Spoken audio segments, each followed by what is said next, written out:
Сайн байцгаана уу бүгдээрэнд миний өдрийн мэнд хүргэе. Кино болсон бодит хэрэгээ ярихаар бэлдсэн байгаа. Помжо Туши буюу гэмт хэргийн хот нэртэй одоогийн байдлаар 4 ангид гараад байгаа цуврал кино. Ганц цогтгоор алдартай Мад Унсагийн тоглосон, продюсерлсон кино байгаа. Бичлэгээ бэлтгээд бодит хэрэгээс сэтгүүлсэн кинонууд ямар хөө кинонууд нэгээс судлаа явж байсан чинь гинт энэ кино гараад ирдэг. Тэгэхээр нөгөө энэ киноны аль нэг анги нь бас бодит хэрэгээс сэтгүүлсэн юм бах та гэж цааш нь судлаадсэн чинь бүх анги нь бодит хэрэгээс сэтгүүлсэн байсан. Помжо Туши нэг дээр баахан мафийн бүлэглэлтийн тухай гардаг шээ те. Тэгэд энэ нь бол бас яг бодит Солонгост байсан мафийн бүлэглэлтийн тэмцлийн тухай хийсэн кино юм лээ. Хятадд хар маф нэртэй нэг мафийн том бүлэглэл байт юм байна. Энэ бүлэглэл нь маш олон салбар бүлэглэлүүдтэй салбар бүлэглэл болгоно өөр чиглэлээр үйл ажиллагаа явуулдаг. Бараг л нэг групп компани шиг тийм мафийн бүлэглэл байдаг юм байна л да. Энэ мафийн бүлэглэл нь зөвхөн Хятадаас гадна Хонконг, Макао, Тайван зэрэг улсуудад бас нөлөө бүхий байдаг гинэ. Энэ мафийн бүлэглэл нь хар тамхи, мөрөөдөө тоглоом, биеийн үнэлэлт, зэвсгийн 8 мөнгө угаах гихчлэн гэмт хэрэгүүдээр ер нь дагнж ажилдаг. Түрүүчийг хэлсэнчлэн бүлэг дотроо жижиг өөр бүлэглэлтэй тэр бүлэглэл бүр нь өөр гэмт хэрэгээр ингээд дагнаад явдаг. Тийм мафийн бүлэглэл байдаг байжээ. Одоо байдаг эсэх нь мэдэхгүй байна. 2000-ад оны их үед Хятад гаралтай солонгосчууд Солонгост ирээд Сөүлийн Гүрүү дүүргийн Кари Бундон гэдэг хэсэгт Чайна таун байгуулаад тэр хэсэгтээ маш олноороо оршин сууж үйл ажиллагаа явуулан амьдарч ирсэн юм байна. Мэдээж Чайна таун юм чинь тийч маш олон бизнесүүд цэцэглэн хөгжиж эхэлсэн. Үүнийг нь дагаад ч гэсэн хар мафийн бүлэглэлүүд энэ Чайна таун руу орж ирсэн байт юм байна. Мафийн бүлэглэлүүд нь төрсөн болон үүсч гарч ирсэн нутаг дэвсгэрээр хуваагддаг гэсэн юм байна л да. Одоо монголоор хариул гүр ханга маф, ар ханга маф гэж байгаа юм шиг тиймэрхүү байдлаар нь хуваагддаг гэсэн юм байна л да. Энэ мафуудын гол үйл ажиллагаа нь юу байсан бэ гэхээр Чайна таунд оршин сууж үйл ажиллагаа явуулдаг бизнес эрхчлэгчдээс хатвар хураах чиглэлээр мөнгө олдог байсан. Дээрээс нь хууль бус мөрөөдөө тоглоом тоглуулах, биеийн үнэлэлт гэх мэтлэн ийм үйл ажиллагаануудаас мөнгө олдог тийм мафийн бүлэглэлүүд байжээ. Эдгээр Хятад бүлэглэлүүд энэ Кари Бундон дүүрэгтээ өөрсдийнх нь ойролцоог тогтоохын тулд өөр хоорондоо ингээ маш ихээр тэмцэлдэг байсан юм байна л да. Тэгэд энэ тэмцлийнхэн үр дүнд зүгээр энгийн бизнес эрхлэгч болон энгийн ард иргэд хохирдог байсан юм байна. Тухайн үед хамгийн нөлөө бүхий байсан Хятад мафийн бүлэглэлт нь болохоор Хөгнүн Гапа, Сапа, Ванго Нипа гэсэн нэртэй 3 бүлэглэл байсан юм лээ. Хамгийн анх энэ Чайна тауны бүхэлд нэзгэнжсэн маф нь болохоор Хөгнүн Гапа гэдэг тэр маф байгаа байхгүй. Энэ мафтайгаа тэмцэлсэний үр дүнд Ванго Нипа гэдэг нэртэй бүлэглэл Чайна тауны хэрэг мэдлийг гартаа авсан байт юм лээ.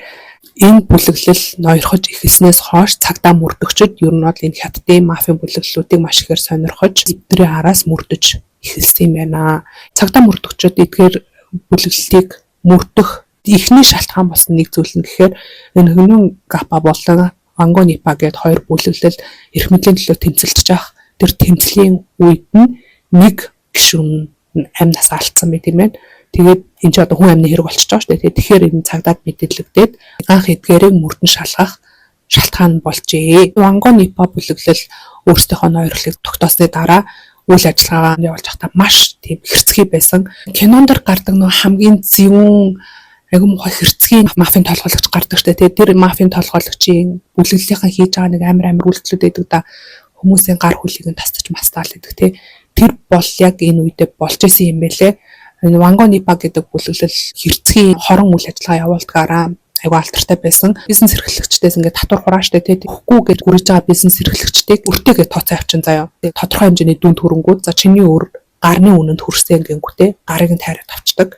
За чиний өр хөлний үнэнд хүрсэн гингүүтээ хөлийн тайраад авчдаг. Иймэрхүү маягаар үйл ажиллагаа явуулдаг бүр тийм хэрцгий бүлэглэл байсан юм л да.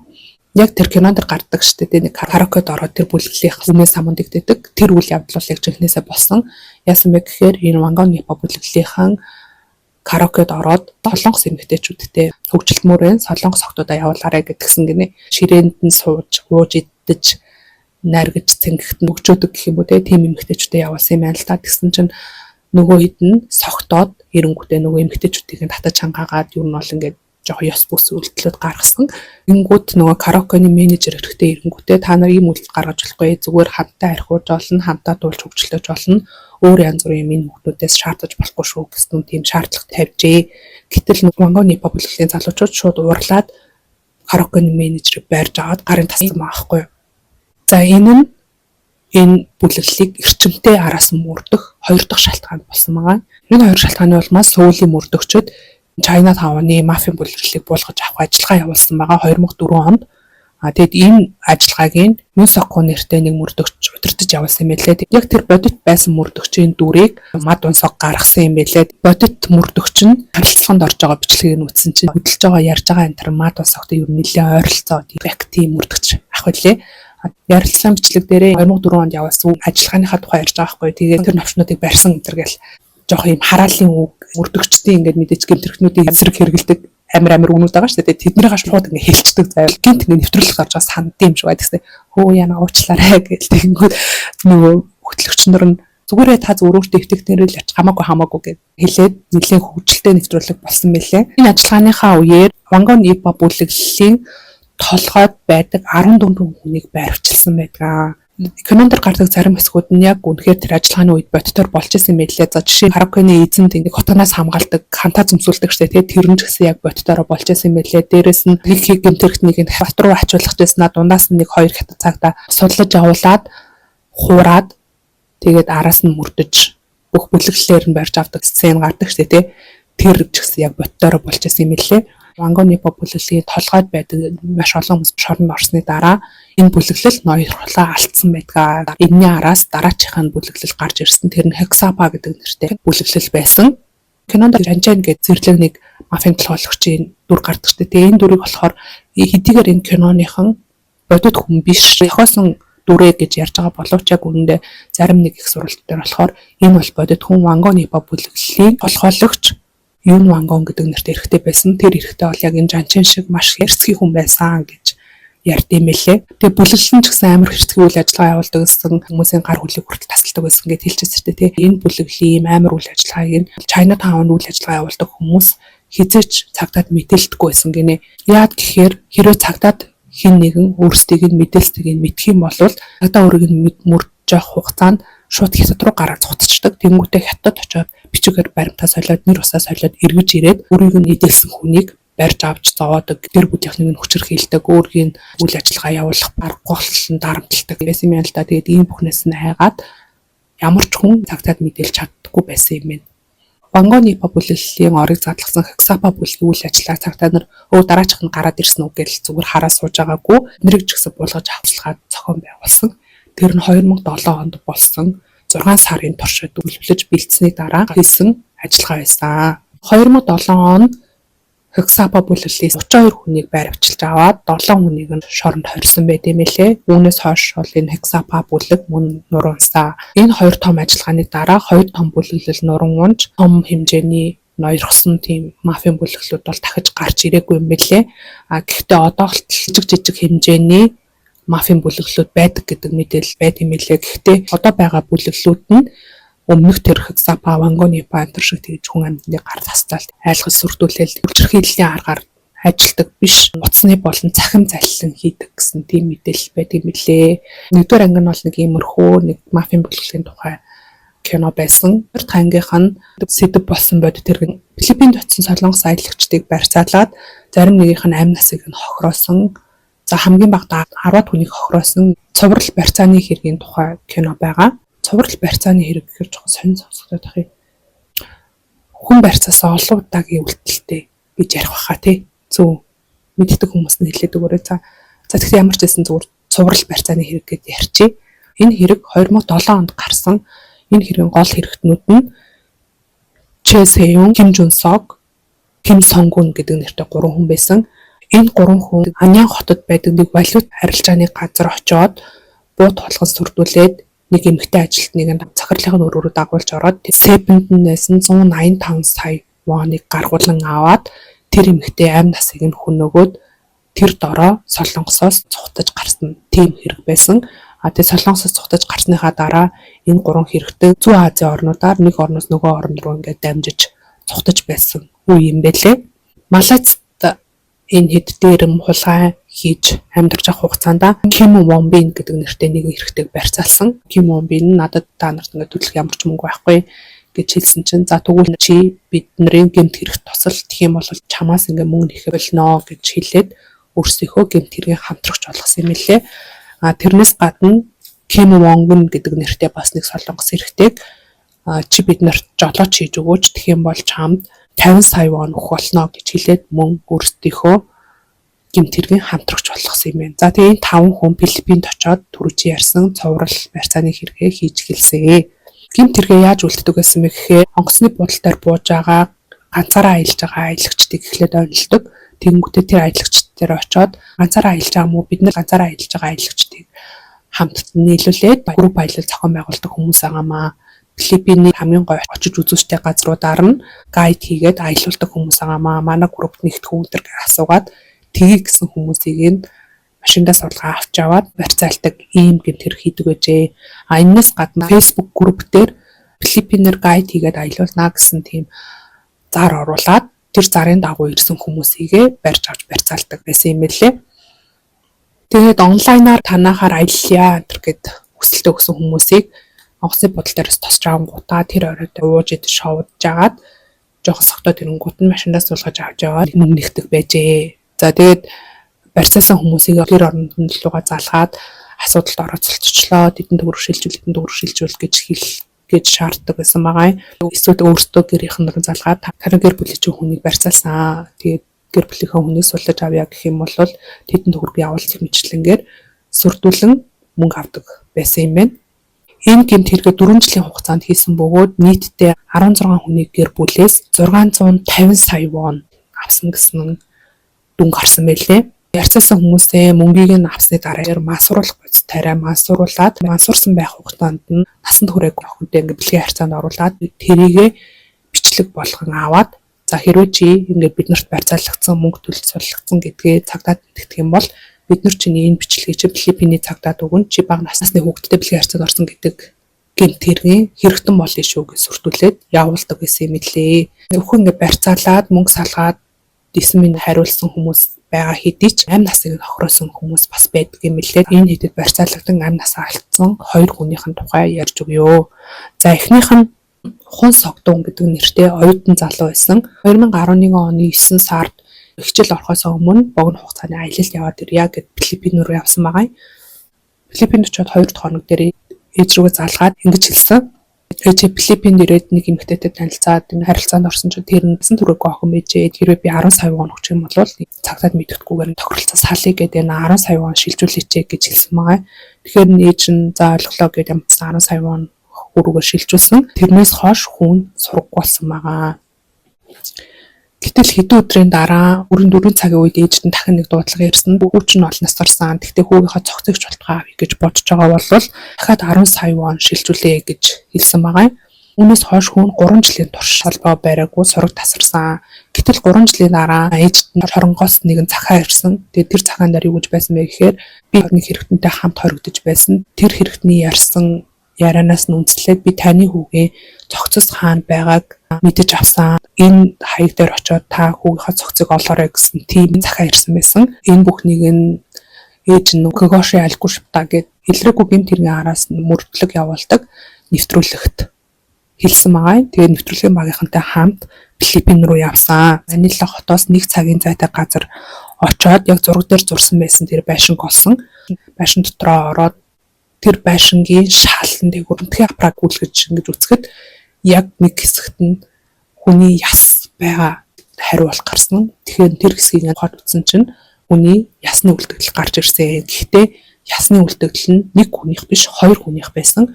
ДНК-гийн шинжилгээ болон шүдний зургийн тусламжтайгаар тэр 2 цогцсны нэг нь Хун Согдун залуугийн цогцс мөн болохыг нь тодорхойлсон байдаг. Нөгөө хүн нь болохоор үнэл адилхан Филиппин яваад ор сургаггүй болсон тим нэртэй эрэгтэй байсан. Тэр хүний бүтэн нэр болон царай цус нь бол нийтэд ил болоогүй.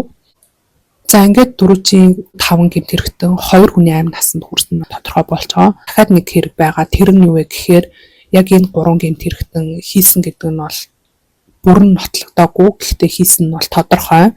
Бодлого баримт дутуу гэдэг шалтгаанаар энэ хэрэгт буруутгагдаагүй байгаа. Энэ хэрэг нь юу болсон бэ гэхээр 2010 онд агаарын цэргийн бэлтгэгч байсан Юнчорвон гэдэг нэртэй нэгэн залуу Филиппин руу бас солон аялал хийхээр явсан байгаа. Филиппинд очсныхаа дараа гэр бүлийнхнээс юу нь бол холбоо тасарсан. Гэхдээ гэр бүлийнх нь бол энд нь юу санаа зовоогүй яагаад гэхээр Филиппинд угаасаа нэлээ урт хугацааг өнгөрүүлнэ. Тэгээд ажиллаж болох бүх газраар нь явнаа. Зарим нэг хэсэгт нь сүлжээ ордгоо газрууд их байдаг шүү гэж анханасаа явахтаа хэлсэн байсан болохоор тэгээд л явж байгаах гэж бодоод тэрэнд нь бол нэг санаа зовоогүйсэн. Гэтэл нэг өдөр дүүн ээж авдаа ирээд ах явснаасаа 3 хоногийн дараа над руу залгаад төрөвч болон бичиг баримтаа алдсан гэж хэлээд өөрийнхөө 2 кредит картыг скандад над руу явуулаа гэж хэлсэн. Тэгээ би тэрнийхэн дагуу скандад 2 картыг нь явуулсан. Тэрнээс хойш бол холбогдоогүй. Энэ тухайга ээж аав битээлээрээ шал дэмий санааг нь зовоохын нэмэр гэж надад хэлсэн гэж дүүн ээж авдаа хэлсэн. Тэгээд энэ бүхнээс цагдаад мэдэгдээд скандад явуулсан 2 кредит картных нь араас мөрдлөг хийсэн чинь тэр 2 кредит картаар нь Филиппиний хэд хэдэн санхүүгийн байгууллагаар дамжуулаад 35 сая воны зээл гаргуулсан авсан баримт ил болсон. Энэ цагдаа нар юу гэжсэн бэ гэхээр ер нь бол Филиппинд очсон хүмүүс мөрөдөө тоглоомд онтоод маш их хэмжээний үр ширэнд орохороо тэр өрөө дарчаад ирэх гэж сургаалах болох тохиолдол их байдаг шүү. Тэдний нэр байж магадгүй ямар ч байсан хүлээгээд байж байгаарэ гэсэн хариу өгсөн байгаа. Бүтэн 1 жил ямар ч сурагч юм бэ хүүгээс нэрээгүй. Гэтэл 1 жилийн дараа нөгөө охин дүүд нь дахиад нэг дуудлага ирсэн. Ахыхаа ясны үлдэгдлэгч болтгоо авахыг хүсвэл мөнгө шилжүүлээ гэсэн тийм дуудлага байсан. Яг энэ дуудлага өмнөх хэргийн хонсог донд нэг гэр бүлд бас ирсэн шүү дээ. Тэгэхээр яг тэр ирсэн цаг хугацаатай нэлээд ойролцоо байсан 2-3 хоногийн наан цаг байсан байгаа. Энэ дуудлагыг авсны дараа хонсог дооны гэр бүлч тэр юуны гэр бүлч тэр цагтад мэдгдсэн. За тэгээд тэр дуудлагын мөрдөөд Чэ Сэюн, Ким Жун Сок, Ким Сон Гун гэдэг энэ 3 этгээдтэй холбоотой болохыг нь тогтоож авсан. Тэгэд энэ 3 хэрэгтэн яг Юнчорвоны хэрэгтэй холбоотой гэдэг шууд нотлох баримт олдоогүй гэд энэ хэрэгт ял өрөөгүй гэж хэлсэн шүү дээ. Тэгтээ шууд бус нотлох баримтууд бол айгүй ихээр олцсон байт юм байлээ. Пигманжу гэд нэртэй нэг залуу энэ 3 байцаалагдчихсэн. Онлайнаар энэ залуу энэ 3-тай холбогдоод тэгээд танилцаад, шоудаад, ууж идээд гэрт нь очсон. Тэгсэн чинь гэртээ оруулангуудаа барьцаалал нэг өрөнд оруулаад за чи барьцаалгацсан шүү. Өөрийнхөө биеийн мөнгийг гэр бүлийнхнээс аваад төлөлж там бол чамаас суулна гэж хэлсэн байгаа. Маш ихээр зодож дарамтлсан. Зодуулаад хэд хэдэн хавирга нь хугарчаад эзэнгүү өрөөнд хөвтөж яхад нь тэр өрөөнд нь маш олон чемодан байсан. Нэг таарал жижиг чемоданыг саяхан онгоолгоод яасан юм шиг бүх юм ингээ хасгацсан, бүх юм ингээ замбраагүй хажууд нь дэлгэтэй байж исэн. Тэр саарл чемоданаа солонгос ирснийхаа дараа тэр залуу яг иймэрхүү загварын иймэрхүү хэмжээтэй чемодан байсан ийм мөнгөтэй гээд онлайн шопоос зургийг нь олж цагдаа нарт үзүүлсэн байгаа. Гэтэл тэр Юнчорвоны ээж аав хоёр нь манайх яг ийм мөнгөтэй, ийм хэмжээтэй, ийм загварын чемодантай явсан гэж хэлсэн байгаа. Энэ болохоор нэг шууд бус нотлох баримт нь болж байгаа. За дараачих нь 2 дахь шууд бус нотлох баримт нь юу байсан бэ гэхээр бас нэг залуу байсан. Тэр залуу энэ 3 мөн адилхан барьцаалагдаад байж ах хугацаанд нь нөгөө Ким Жун Сок тэрлөө ингээд буу тулгаад сүртүүлчихсэн юм байл л да. Тэгээд санамсаргүй байдлаар буу алдаад өөрлөгөө бутцсан юм. Өөрийнх нь цус цацраад тэр залуугийн цамцан дээр туссан чинь нөгөө залуугийн биеийн дээр нь уул мөрөндөлтчлээ гэж бодсон юм яас. Цамцаас соль гээд нэг цэнхэр цамц өгсөн байгаа. Тэгээд тэр цамцтайгаа байжгаад нэгсэн мөнгийг нөгөө тэдний гараас суллагдаад их орондоо эргэж ирсэн. Эргэж ирээд цагдаа нарт барьцаалагдсан тухайга мэдээлэлээ өгчөөд гарч явах жахта цагдаагийн газрын ханд сургаал усан хүмүүсийн мэдээлэл самбар өгдөртэй. Тэгээд тэр самбарыг ингээ харсан чинь тэрэн дээр Юнчорвоны яг өөрийнх нь өмсөж ирсэн цэнхэр цамцтай ахуулсан зураг нь байждаг. Тэр зургийг харсан залуу бүр шоконд ороод энэ тухайга цагдаа нарт мэдгдсэн байгаа. Тэгээд цагдаа нар тухайн үед нь цамцыг нь ДНК-гийн шинжилгээ хийж үзсэн боловч маш олон удаа вакцсан байсан учраас ямар ч ДНК-гийн явуулмар бололтоогүй. Энэ 3 чинь 2 хүнийг хамтрагчаа болгоцсон ингээд тавуулаа байгаа ч тэгээд энэ тавынх нь сүүлд хамтрагчаар нь орсон Ким Вон Гун, Ким Вон Бин хоёр ихлэ баригдсан байлээ. Тэрний дараа 2012 онд Ким Жун Сокийг бол баригдсан. Гэхдээ Ким Жун Сок төр хоригдох байранд байж хугацаанд 8 орлсон. 2013 онд дараагийн гэмтэрэгтэн болох Чэ Сэюн баригдсан байгаа. Тэгээд Чэ Сэюн Юнчорвоны 2 картаар нь хэд хэдэн санхүүгийн байгууллагаас зээл авсан тодорхой болсон. Тэр санхүүгийн байгууллагуудын камерт нь бичигдсэн байсан. Тэгээд энэ тухай байцааж үзэхэд амиа хорлсон Ким Жун Сок руу шууд чигсэн. Би энэ тухай юу ч мэдэхгүй тэр 2 картыг Ким Жун Сок надад өгсөн. Энэ картыг ашиглаад нэг хэдэн төгрөг зээлэд аваад өгөөч гэж надаас гуйсан. Тэгээ би зөвхөн тэр гуйлтыг нь биелүүлсэн. Энэ карт хэний карт бол хаанаас гарч ирсэн гэдгийг бол би мэдэхгүй гэд нөгөөх рүү чигсэн маа. Тэгэхээр Юнчорвоны хэрэгт энэ хүнийг буруутгах ямар ч аргагүй болчихж байгаа хгүй дахиад За үүний дараа бүхэл бүтэн 1 жил гаруй цугтаасны эцэст Ким Сонг-ун нь баригдсан. Ингээд Чэ Сэ-юн Ким Сонг-ун хоёрыг олон удаагийн хүн барьцаалсан гэмт хэрэгтийн буруутай, дээрэс нь булгаад дээрмийн гэмт хэрэгтийн буруутай мөн 7 сар цугтаахаа өмнө амь насыг нь хохироосон нөгөө эмэгтэй ажилтныг хүн амныг хэрэгтгэхийн буруутай, цогцон олцсон хүн согдун болон Ким эрэгтэй амь насыг хороосон хэрэгтгэхийн буруутай гээд эдгээр гэмт буруутай хэрэгүүдийн төлөө энэ хоёр насаар нь хоригдох ялгааносон. Харин хамтрагч нь байсан Ким Вон-бин хоёр тус тусад нь 22 жилийн ял өгсөн байт юм лээ. Өнөөдөртөө ингээд эхний хоёр анги яриад бичлэгээ тусгачих. Тэтэрхий урт бичлэг болохоор эдитлэхэд аягүй цаг ороод тавих гэсэн хэрэг амар олон онцлог байхгүй. Тийм болохоор өгнөхөн хоёр бичлэг болохоор оруулчихъя. Дараагийн бичлэг дээр энэ Помжо Тушигийн 3 болон 4-р цуврал ангийнх нь бодит хэрэгүүдийг ярьж өгье. Тэр болтол түр баяртай.